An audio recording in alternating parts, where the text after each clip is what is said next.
کہ اگر کسی شخص کو حق اور باطل کی پہچان میں کنفیوژن ہو کہ حق کیا ہے باطل کیا ہے، تو وہ یہ دیکھ لے کہ باطل کے تیروں کا رخ کس طرف ہے، باطل کون سی چیز زیادہ سے زیادہ پھیلانا چاہتا ہے، تو یہ اس کی علامت ہے کہ یہ یقیناً حق ہے۔ اس وقت دنیا میں جتنی دولت، جتنا پیسہ دو چیزوں کو خرچ کرنے میں صرف ہو رہا ہے، دو چیزوں کو سوسائٹی میں پروموٹ کرنے میں لگ رہا ہے، اتنا پیسہ کسی چیز پہ نہیں لگ رہا۔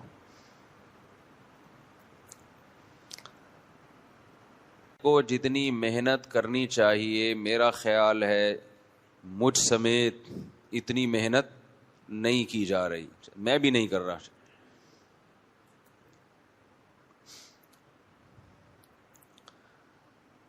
یہ دو چیزیں ہیں، ایک معاشی نظام کہ پیسہ چند ہاتھوں میں سمٹ کے جائے، غریب کی غربت ختم نہ ہو، دولت مند زیادہ سے زیادہ دولت مند ہوتا چلا جائے، اور دوسرا ہے معاشرے میں بے حیائی کو فروغ دینا۔ ایک بات خوب اچھی طرح سمجھ لینی چاہیے، قرآن مجید بار بار ایک بات کو بیان کرتا ہے، ان یشاء یذہبکم ویأتی بخلق جدید وما ذلک علی اللہ بعزیز۔ مجھے شروع میں اس آیت کا صحیح مفہوم سمجھ میں نہیں آتا تھا کہ اللہ تعالیٰ ایسی دھمکیاں کیوں دیتے ہیں۔ وہ دھمکی کیا ہے کہ میں تم سب کو جہنم کی آگ میں ڈال دوں، تم سب کو عذاب میں ہلاک کر دوں، یہ کام مجھ پہ بھاری نہیں ہے۔ ایک تو ہوتا ہے کہ یہ کام میں کر سکتا ہوں، میری طاقت اور قدرت میں ہے، یہاں طاقت اور قدرت کا ذکر نہیں کیا۔ بعض چیزیں انسان کے طاقت اور قدرت میں ہوتی ہیں، لیکن وہ کرتا اس لیے نہیں ہے کہ اس کی طبیعت پہ یہ چیز بہت بوجھل ہوتی ہے، طبیعت ذہنی طور پہ تیار نہیں ہوتا انسان۔ آپ کے ہاتھ میں بندوق ہے، ایک شخص آپ کا قرضہ لے کے بھاگا ہوا ہے، آپ کو وہ تنہائی میں ملتا ہے، آپ اگر اسے قتل کر دو تو کوئی پوچھنے والا نہیں ہے، تو آپ کے پاس طاقت اور قدرت تو ہے، لیکن عز علیک ھذا الامر، عزیز کا معنی یہ کام آپ کی طبیعت پہ شاق گزرے گا کہ یار میں پیسوں کے مقابلے میں ایک انسانی جان کو کیوں قتل کر دوں، اتنا بڑا قصور تو نہیں ہے اس کا، اتنی بڑی غلطی تو نہیں ہے اس کی۔ تو یہ چیز انسان کی طبیعت پہ بوجھ بنتی ہے، بھائی سزا کا مستحق ہو بھی تو دل نہیں مانتا اس کام کے لیے۔ بعض دفعہ بہت سارے لوگ سزا کے مستحق ہوتے ہیں، حکومت کے پاس یہ پاور ہوتی ہے کہ ان سب لوگوں کو سزا دے، لیکن گورنمنٹ یہ کہہ کے چھوڑ دیتی ہے کہ ہم اتنی ساری پبلک کو پنشمنٹ نہیں دے سکتے، اتنے سارے لوگ اس میں مبتلا ہو جائیں گے۔ جو گناہ سوسائٹی میں عام ہو جاتا ہے، ہم کہتے ہیں نا بھائی جو گناہ کر رہا ہے اس کا بائیکاٹ کرو، تو لوگ جواب میں کیا کہتے ہیں، بھائی کوئی ایک آدمی کر رہا ہوتا تو ہم بائیکاٹ کرتے، یہاں تو سارے اس جرم میں مبتلا ہیں، کس کس کا بائیکاٹ کریں۔ تو طبیعت پہ یہ چیزیں کیا گزرتی ہیں، شاق، جس کو اردو میں کہتے ہیں شاق گزرتا ہے مجھ پہ۔ تو قرآن یہ کہتا ہے کہ دنیا میں سب لوگ اللہ کے نافرمان بن جائیں، تو اللہ یہ نہیں کہہ رہے کہ مجھے طاقت اور قدرت ہے کہ میں سب کو سزا دوں، سب کو آگ میں ڈال دوں، یہ نہیں کہہ رہے، بلکہ کہہ رہے ہیں وما ذالک علی اللہ بعزیز، یہ میری طبیعت پہ شاق نہیں گزرے گا یہ عمل، یعنی مجھے یہ نہیں لگے گا کہ اتنے سارے لوگوں کو کیوں عذاب دوں میں، چلو 2-4 ہوتے. یہ بہت زبردست دھمکی ہے. یہ جو بے حیائی کا طوفان ہماری سوسائٹی میں پھیل گیا ہے، ٹک ٹاک پہ لڑکیاں بے غیرت بن چکی ہیں، کوئی باپ پوچھنے والا نہیں، کوئی بھائی پوچھنے والا نہیں. پہلے شادی بیاہ میں ناچ گانے ہوتے تھے، بھنگی چمار قسم کے لوگ، ان کی عورتیں ناچتی تھیں، لوگ برا سمجھتے تھے کہ یہ بھنگیوں کا خاندان ہے، ان کی عورتیں مردوں کے سامنے ناچتی ہیں، میراثی ہیں، ڈھولکی ہیں، خاندانی لوگ نہیں ہیں. لیکن اب یوٹیوب کی دنیا جب سے عام ہوئی ہے، سارے ڈھول کی میراثی نکل کے، بولو آپ کو نہیں پتا ڈھول کی میراثی کسے کہتے ہیں؟ سارے ڈھول کی ایکسپوز ہو رہے ہیں، بتا رہے ہیں کہ ہمارا خاندان یہ ہے، ہماری خاندانی روایات یہ ہیں. جو کام اداکاراؤں کا ہوا کرتا تھا وہ گھر گھر میں، کزنیں ناچ رہی ہیں اپنے کزن کے سامنے، بہنیں ناچ رہی ہیں بھائیوں کے سامنے.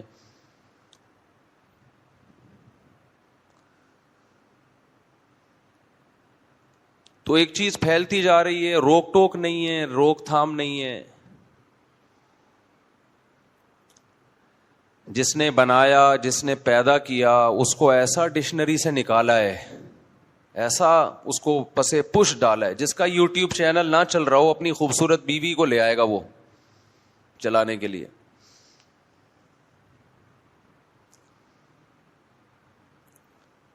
جس کا چینل نہ چل رہا ہو نا، اپنے گھر کی عورتوں کو بے پردہ کر کے ان کو لے آئے گا. ایک بہت بڑی بھول انسان سے ہوتی ہے، وہ کہتا ہے کہ اگر یہ چیزیں بری ہیں تو اللہ کا عذاب کیوں نہیں آتا. کل مجھے کسی نے بتایا کہ دنیا میں جو سب سے ٹاپ لسٹ کروڑ پتی ارب پتی لوگوں میں، مالدار لوگوں میں جو اشخاص ہیں، ان میں زیادہ تر ایتھیسٹ ہیں. ان میں زیادہ تر کیا ہیں؟ خدا کے منکر. اور وہ یہ کہتے ہیں کہ اگر خدا ہے تو ہم تو انکار کرتے ہیں خدا کا، اس کے باوجود ہم اتنے خوش کیوں ہیں؟ ہمارے پاس اتنی دولت کیوں ہے؟ ہم سے خدا انتقام کیوں نہیں لیتا؟ ہم سے چھین کیوں نہیں لیتا دولت؟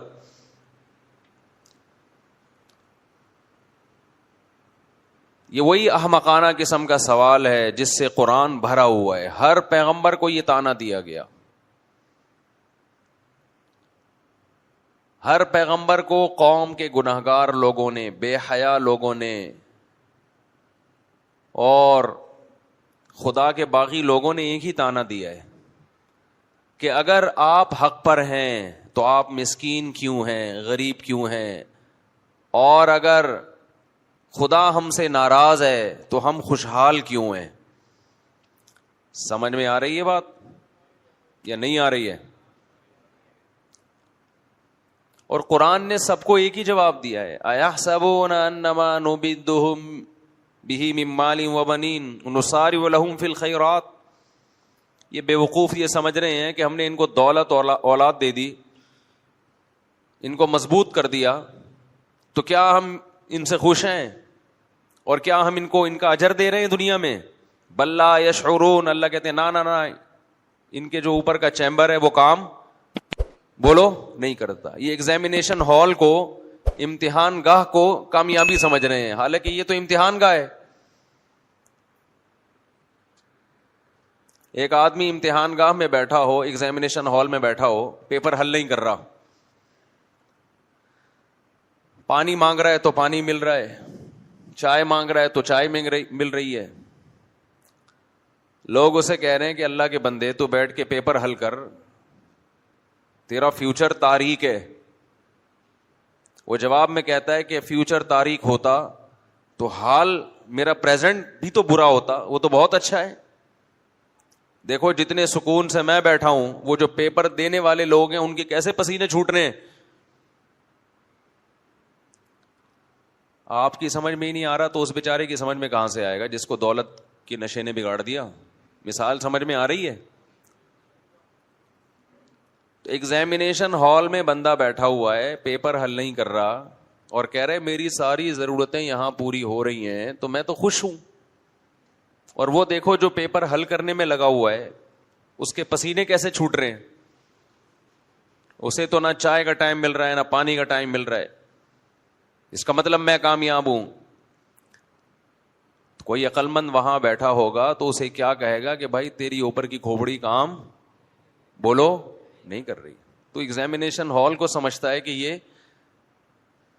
یہ کامیابی ہے. دیکھو تم مسجد سے باہر نکلو گے نا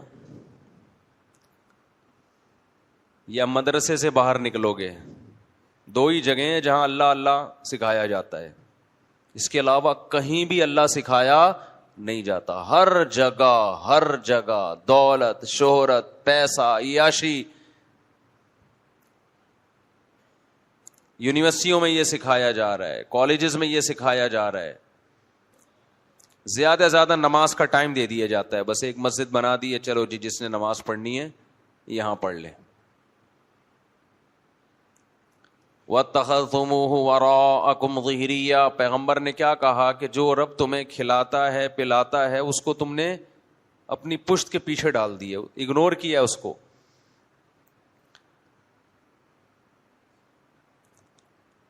کس قدر شدید وعیدیں مرد اور عورت کے اختلاط پر. کیسے سورہ نور میں اللہ نے عورت کے لیے پردے کے حکام نازل کیے. ہم تو اس کو رو رہے ہیں کہ گھروں میں بھابیاں پردہ کریں دیور سے, جیٹ سے. یہ تو اللہ کا حکم ہے.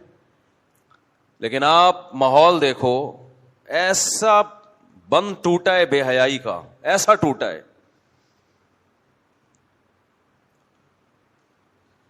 پہلے تو لوگ تھوڑا سا کمنٹس میں نیچے نیگیٹو کمنٹس کر دیا کرتے تھے کہ اپنی بیوی ہمیں کیوں دکھا رہے تو, اپنی جوان بیوی.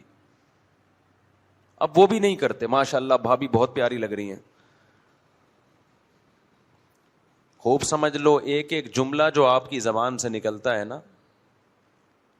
یہ نوٹ ہو رہا ہے کس کے دربار میں؟ اللہ نہیں چھوڑے گا. گناہ کرنے والا اور گناہ کو پروموٹ کرنے والا اللہ کی نظر میں بولو برابر ہیں. آپ بولو کہ بھئی یہ بھابھی بہت پیاری ہے, ان کو چھپاؤ, ہمیں کیوں دکھا رہے ہو اپنی بیوی.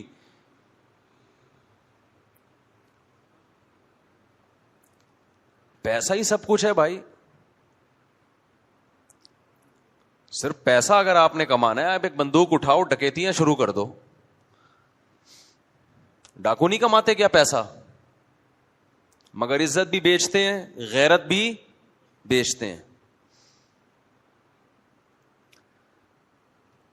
تو اس وقت کا جو سب سے بڑا فتنہ ہے, رسول اللہ صلی اللہ علیہ وسلم صحیح بخاری صحیح مسلم کی حدیث میں جس کی پیشگوئی کر چکے ہیں, ما ترکت بعدی فتنة اضر علی الرجال من النساء.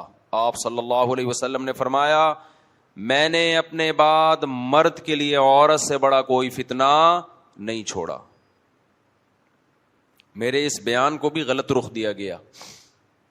کسی لبرل صاحب نے میرا یہ بیان چلایا کہ یہ دیکھو عورتوں کو برا کہہ رہے ہیں, عورت کو کہہ رہے ہیں فتنہ.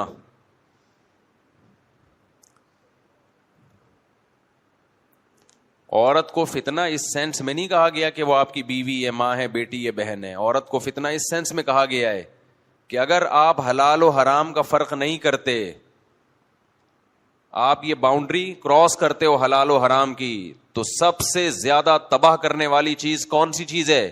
وہ عورت ہے.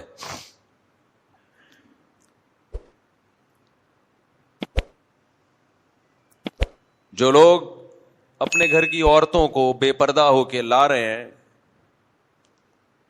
صرف پیسہ کمانے کے لیے, تو فتنے میں تو پڑ گئے وہ. ایک بات کا جتنے لوگ یہاں بیٹھے ہیں عزم کریں, یا جو بھی بیان سن رہے ہیں, دیکھو انسان کی شرافت اس کے کیریکٹر کا پتہ اس کی نظروں سے چلتا ہے. جو 2 نمبر آدمی ہوتا ہے نا, 2 نمبر آدمی 2 منٹ میں پتہ چل جاتا ہے اس کا, اور عورت کو تو زیادہ جلدی پتہ چلتا ہے.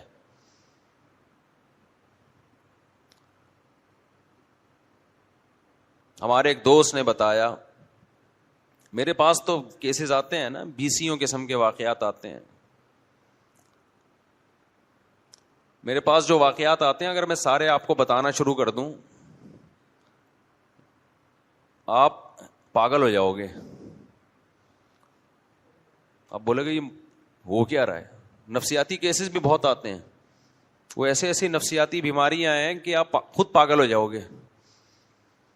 اب میں بتاؤں گا نہیں, وہ پھر وہ سمجھ جائیں گے میری بات ہو رہی ہے. یعنی میں نے یہ تجزیہ کیا ہے کہ جس کو دنیا میں کوئی غم نہیں ہے نا, وہ سب سے زیادہ ڈپریشن کا مریض ہے. تھوڑا بہت غم لگا کے رکھنا چاہیے تاکہ اسی میں الجھا رہا ہے آدمی, وہ چھوٹا غم ہوگا. خدا کی قسم اگر آپ کی زندگی سے اللہ نکل گیا نا, اس سے بڑی ٹینشن دنیا میں کوئی نہیں ہے. تو ہمیں سیکھنے کا موقع ملتا ہے لوگوں سے. سب کچھ ہو گئے بھی ٹینشن میں تو کیوں ہے بھائی, حیرانگی اس پہ ہوتی ہے. ٹینشن لے بھی رہا ہوتا ہے, ٹینشن دے بھی رہا ہوتا ہے. اس لیے نا چھوٹے موٹے غم سنبھال کے رکھا کرو, فائدہ ہوتا ہے. صحت بھی صحیح رہتی ہے اس سے. تھوڑی سی ٹینشن میں اسی میں مشغول رہتا ہے آدمی.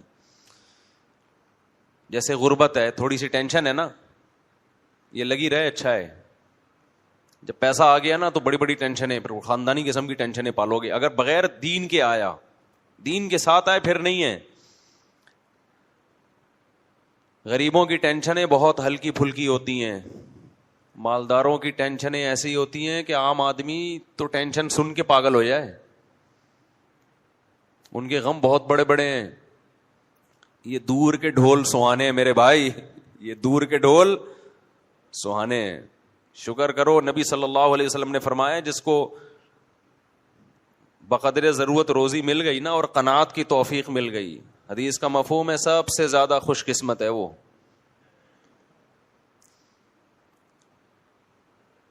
تو میں واقعہ کیا سنا رہا تھا, دماغ سے ہی نکل گیا یار. ایک واقعہ آیا تھا دماغ میں. آپ لوگ بھی میری طرح ہی ہو, فارغ بالکل. بات چل رہی تھی نا جی, بے حیائی کی بات تو چل رہی تھی. ایک واقعہ آیا تھا دماغ میں, چلو خیر. جی ہاں صحیح, اب یاد آیا مجھے. تو ایک صاحب نے بتایا کہ یہ جو ٹھرکی مرد ہوتے ہیں نا, ٹھرکی مرد, دوسروں کی عورتوں کو دیکھنے کا شوق ہوتا ہے جن کو, دل میں آج سے عزم کر لو کہ کردار کا 1 نمبر بننا ہے. دیکھو کردار کا 2 چیزوں سے 3 چیزوں سے پتہ چلتا ہے, 2 بھی نہیں بلکہ اصل میں وہ 2 ہی چیزیں ہیں, لیکن ان کو ہم ڈیٹیل میں جانے کے لیے 3 حصوں میں ڈیوائڈ کر دیتے ہیں. انسان میں خیانت نہ ہو, سمجھ رہے ہیں کیا نہ ہو, خیانت نہ ہو. اور یہ قناعت کے بغیر نہیں آتی. 2 نمبر آدمی نا, 2 نمبر, چاہے وہ نمازی ہو چاہے وہ روزے دار ہو, 2 نمبر اللہ کو پسند نہیں ہے. ہمارے ہاں 2 نمبریاں بہت ہیں. خیانتیں بہت ہیں. خیانت کا مطلب کیا ہے, کسی نے آپ کے پاس کوئی امانت رکھوائی, آپ پہ ٹرسٹ کر کے, آپ پہ اعتماد کر کے کہ 1 نمبر آدمی ہے, آپ نے اسی کی چیز دبا لی یا اسی میں سے چوری کر لی. بہت بڑا جرم ہے یا نہیں؟ ایک شخص آپ پہ اعتماد کر رہا ہے اور آپ اسی تھالی میں چھید کر رہے ہو, آستین کے سانپ بن رہے ہو.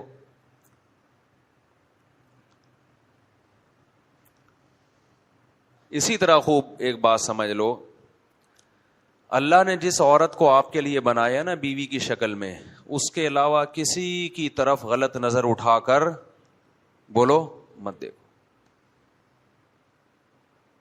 لوگ بتا رہے ہوتے اپنے حالات، ہم نے فلاں پہ اعتماد کیا، ہمارے گھر آیا، میری بیوی پہ نظریں ڈال کے بیٹھ گیا.